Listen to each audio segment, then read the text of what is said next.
Hello दोस्तों, welcome to my YouTube channel Ayush tutorial. कैसे हैं आप लोग सब? उम्मीद करता हूँ सारे बच्चे अच्छे ही होंगे। आज के इस वीडियो में हम देखेंगे एक्सरसाइज के अगले 4 क्वेश्चन।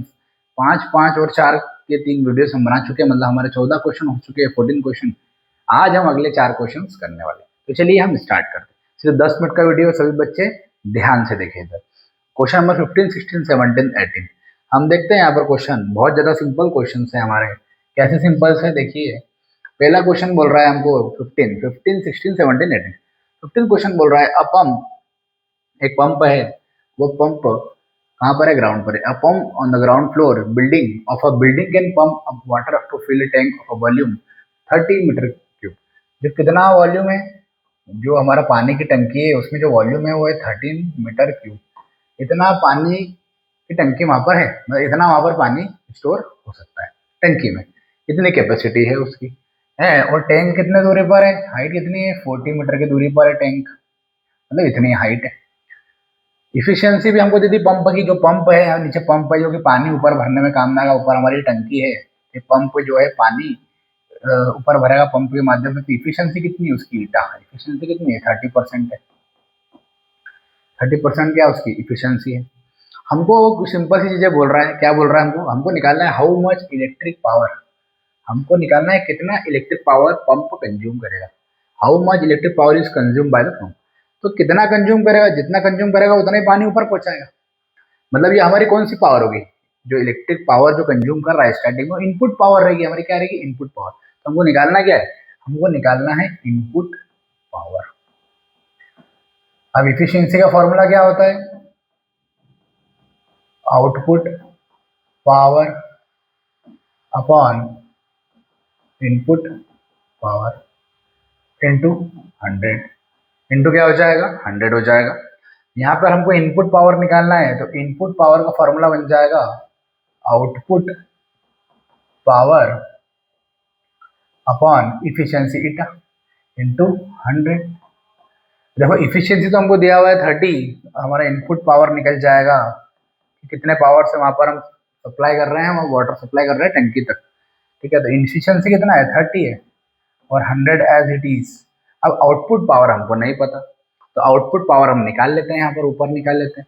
हमको पता है कि पावर क्या होता है? Work done upon time. और अगर इतनी हाइट पर वहां पर पानी स्टोर है, मतलब एनर्जी कौन सी होगी? पोटेंशियल एनर्जी होगी। तो यहाँ पर वर्क जो होगा वो एनर्जी के फॉर्म में स्टोर होता है। Work is store in the form of energy and that energy will be potential energy. ये हो जाएगा mgh upon time. Power equal to हो गया mgh अपॉन टाइम। ठीक है, ये हो गया हमारा पावर। ठीक है, अब ऐसा कैसा mgh अपॉन टाइम हम यहाँ रख देंगे। टाइम हमको दिया हुआ है क्या उसने? 15 मिनट्स। कितना मिनट दिया? 15 मिनट्स हमको दिया हुआ है। तो हम देखते हैं, यहाँ पर हम निकाल लेते हैं। आंसर हमारा निकल कर आ चुका है। देखिए कैसे, बहुत ज्यादा सिंपल है।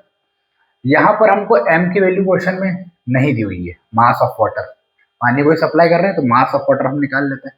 जी की वैल्यू हमको पता है 9.8, और एच की वैल्यू हमको 40 दिया, हमारा आंसर आ जाएगा। देखिए जी की वैल्यू कितनी है? 9.8 है। एच की वैल्यू कितनी है? एच की वैल्यू कितनी है? एच की वैल्यू 40 है ना। और टाइम कितना है? टाइम कितना है? टाइम 15 मिनट्स है। तो नीचे आ जाएगा 15, और मिनट से इसको सेकंड में कन्वर्ट करेंगे, 60 से मल्टीप्लाई कर देंगे, ये हो जाएगा हमारा टाइम। अब हमको m निकालना है, और m जो यहाँ पर निकालेंगे उसको यहाँ रख देंगे। जैसे यहाँ पर m कैसे निकलेगा? मास, देखो कैसे निकलेगा। हमको पता है डेंसिटी होता है मास अपॉन वॉल्यूम। मास क्या हो जाएगा? Density into volume. यहाँ पर डेंसिटी ऑफ वाटर 10⁻3, और यहाँ पर वॉल्यूम कितना है? वॉल्यूम है हमारे पास 30। तो ये एक जीरो यहाँ पे कर लो, तो 3 इंटू 10⁻4 आ जाएगा। 3 इंटू 10⁻4 आ गया। ये हमारा क्या है? 3 इंटू 10⁻4 क्या? हमारा मास है। तो कुछ भी नहीं किया। ये आउटपुट पावर, ये आउटपुट पावर हमने यहाँ से उठा के यहाँ रखा हुआ है। mgh, m कितना है यहाँ पर? m अभी हमने निकाला 30 इंटू 10⁻3। जी कितना है? 9.8, और एच कितना है हमारा? हाइट 40। अपॉन में टाइम कितना है? टाइम 15 मिनट्स, सेकेंड में कन्वर्ट करेंगे 60। इसको सोल्व कर लेंगे, हमको हमारा आंसर मिल जाएगा। मतलब ये वैल्यू हमने उठा के सीधे यहाँ रख दिया, आउटपुट पावर। अब इसको सोल्व करेंगे तो हमारा क्या मिल जाएगा? हमको हमारा इनपुट पावर मिल जाएगा। कितना निकल के यहाँ पर आ रहा है, आप लोग देख सकते हो। देखो यहाँ पर लास्ट में लिखा हुआ, इतना पूरा एज इट इज सेम करना है, मतलब कुछ भी नहीं करना था। आपको इफिशियंसी का फॉर्मूला पता है, आउटपुट पावर अपन इनपुट पावर। आउटपुट पावर हमको पता है कैसे निकालेंगे, वर्क डन अपॉन टाइम से mgh अपॉन टाइम, एफिशिएंसी 30 दिया, इसको अपन नीचे लेके आ गए, इनपुट पावर हमको निकालना था इसलिए इसको ऊपर ले गए इनटू 100, ये वैल्यू सारी पुट कर दी और हमारा आंसर आ जाएगा। कितना आंसर आ जाएगा यहाँ पर आप लोग देख सकते हैं, कितना आ जाएगा यहाँ पर आंसर 43.5 किलोवाट आना चाहिए। आखिरी में आपको आंसर मिलेगा 43.5 × 10⁻³ और 10⁻³ को किलो लिख देंगे, क्या लिख देंगे। आगे बात समझ में, तो ये हमारा पहला क्वेश्चन खत्म हो गया। 3 क्वेश्चन हमें और करना, ध्यान से देखिए, बस 5 मिनट का वीडियो और है, ज्यादा नहीं है। फिर हम कल करेंगे अगले 5 क्वेश्चन, कल थोड़ा टाइम लगेगा, तो आप लोग सभी जन रेगुलर स्टडी करें, है ना। ऐसा नहीं समझे कि सरल है सरल है, आखिरी में 14 चैप्टर है, 14 चैप्टर, कम से कम 400 से 500 न्यूमेरिकल्स हो जाएंगे।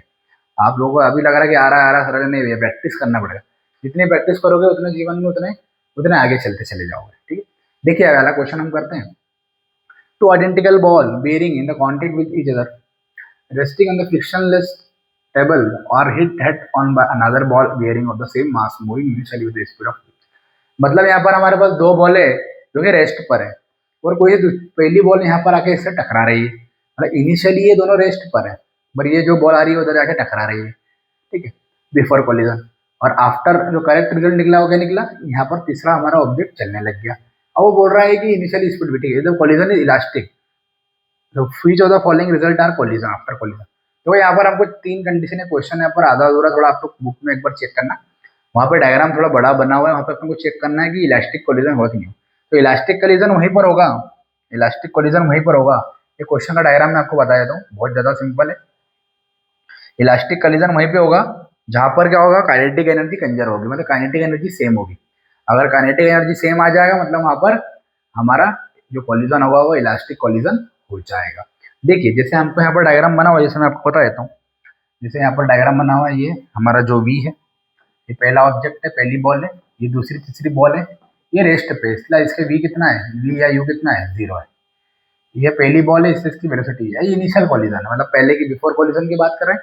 इसमें 3 केस निकल के आ रहे हैं, कितने केस निकल के आ रहे हैं, 3 केस। देखो पहला डायग्राम बुक में बना हुआ है, आप लोग देख सकते हो, ये पहली बॉल दूसरी तीसरी बॉल, ठीक है, इसकी वेलोसिटी हमको दी हुई है 0, इसकी वेलोसिटी कितनी दे दी, v/2।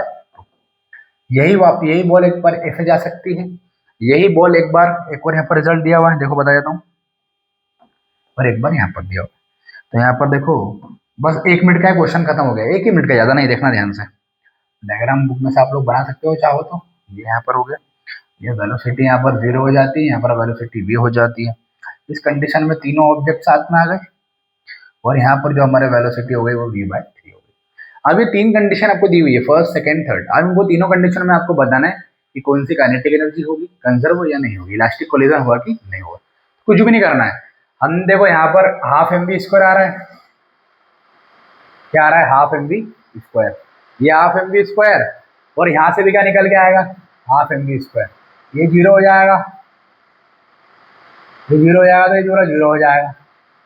यहाँ पर जब हम वेलोसिटी, जैसे यहाँ पर काइनेटिक एनर्जी क्या होगा, हाफ mv² होगा।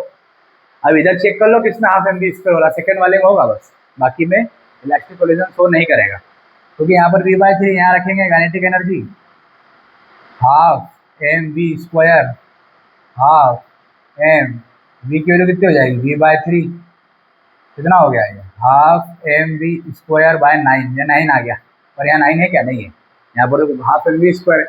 इस वजह से ये अपना इलास्टिक कोलिजन नहीं होगा, पहला वाला भी नहीं होगा, सेकंड वाला होगा। क्यों सेकंड वाला होगा, इसका हाफ mv² निकालेंगे तो क्या होगा, हाफ mv², v तो 0 है, ये 0 बन जाएगा, पर इसका निकालेंगे तो क्या होगा, हाफ mv², v भी वेलोसिटी से जा रहा है तो ये इसके बराबर आ जाएगा।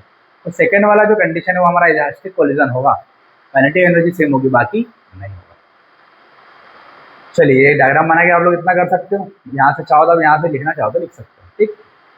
अब 2 क्वेश्चन हमारे और बच्चे, बहुत ही ज़्यादा सिंपल है, देखिए ध्यान से कैसे। ये क्वेश्चन में क्या बोल रहा है, आप लोग स्क्रीनशॉट ले सकते हैं, बहुत ज़्यादा सिंपल क्वेश्चन है, इसका एक ही बचेगा, खत्म आज का काम। अब Bob of a pendulum release from 30 degree angle, है ना, 30 डिग्री एंगल से बॉब को रिलीज कर दिया, क्या रिलीज कर दिया, बॉब को रिलीज कर दिया। तो रिलीज कर दिया, how high does the Bob A rise after the collision, है ना, आपको बताना है कितना राइज हुआ होगा। Neglect the size of the Bob, ये बॉल इधर टकरा गया तो भैया क्या सीधी सी बात है, इसकी जो एनर्जी है इसमें कन्वर्ट हो जाएगी, कौन सी, काइनेटिक एनर्जी। फिर ये बॉल यहाँ रेस्ट पे हो जाएगी और बी यहाँ चलने लग जाएगी, फिर बी आएगी वापस यहाँ पर, फिर ये यहाँ पर वापस आ जाएगा, एंगल जब कितना हो रहा है। तो ये प्रोसेस पूरी चलती रहेगी। यहाँ पर क्या हो रहा है, काइनेटिक एनर्जी यहाँ पर बदलते जा रहा है। तो देखो यहाँ पर आप देख सकते हो, यहाँ पर क्या देख सकते हो आप लोग, यहाँ पर यहाँ पर क्या हो रहा है भैया, आंसर यहाँ पर ये लिख लेना आप लोगों को। When two identical masses undergo the perfectly one-dimensional electric collision, their velocities are completely interchange। यहाँ पर जो वेलोसिटी होगी उनकी completely interchange हो जाएगी। ठीक है, तो ये बात ध्यान रखना, ये हो जाएगा हमारा क्वेश्चन। अब आखिरी क्वेश्चन है हमारा आज का। A bob of a pendulum is released from a horizontal position if the length of the pendulum is 1.5. What is the speed of the bob arrives at the lowermost point, given that it dissipated 5% of the initial energy against the resistance? Simple सा question है। Question में ये बोला है, थोड़ा बारिश अधिक होने के कारण हमारा वीडियो अभी, ये क्वेश्चन आपका होमवर्क है, ठीक है, हम करेंगे हमारे अगले वीडियो में। ये आपको करने की कोशिश करना, simple kinetic energy potential energy बराबर हो जाएगी। ठीक है, हम मिलेंगे हमारे अगले वीडियो में, तब तक के लिए जो पढ़ा है उसको पढ़े।